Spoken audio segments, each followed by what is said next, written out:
On en vient à présent à ce rapport de l'inspection générale d'État sur la gouvernance et la reddition des comptes. Le document d'une 50aine de pages met à nu de graves dysfonctionnements sur l'état de la gouvernance actuelle du pays, de l'état des lieux effectués dans certains organismes étatiques à la gestion du pays par le CNRD en passant par l'utilisation de faux diplômes par certains fonctionnaires et le décaissement de plus de 448 milliards non justifiés.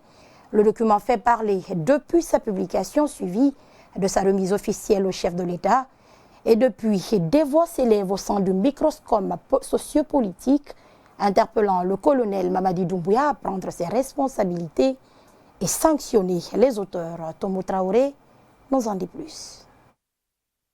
C'est un rapport accablant qui fait couler encre et salive depuis sa publication par l'inspection générale de l'État.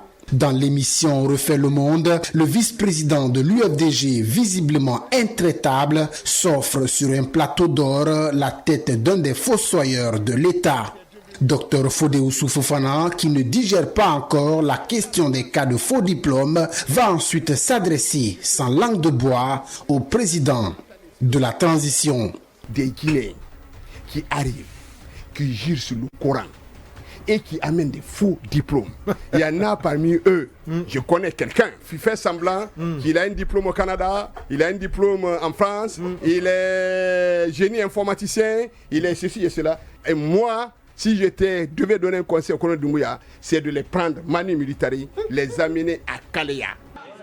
Même son de cloche au sein de la société civile qui, dans son rôle d'avant-gardiste, s'apprête d'ores et déjà à passer à la vitesse supérieure si toutefois le chef de l'État ne prend pas ses responsabilités pour sanctionner ceux qui désacralisent les vertus d'une bonne gouvernance. Nous sommes prêts à nous constituer même comme étant partie civile pour porter plainte contre ces personnalités parce que c'est une trahison. On ne peut pas faire recours à l'usage du faux et prétendre gouverner, n'est-ce pas, dans une transparence. Je dis que c'est une occasion pour le président du CNRD de montrer son efficacité en faisant face, n'est-ce pas, cette fois-ci, à ces dossiers qui sont des dossiers très brûlants et urgents pour la refondation.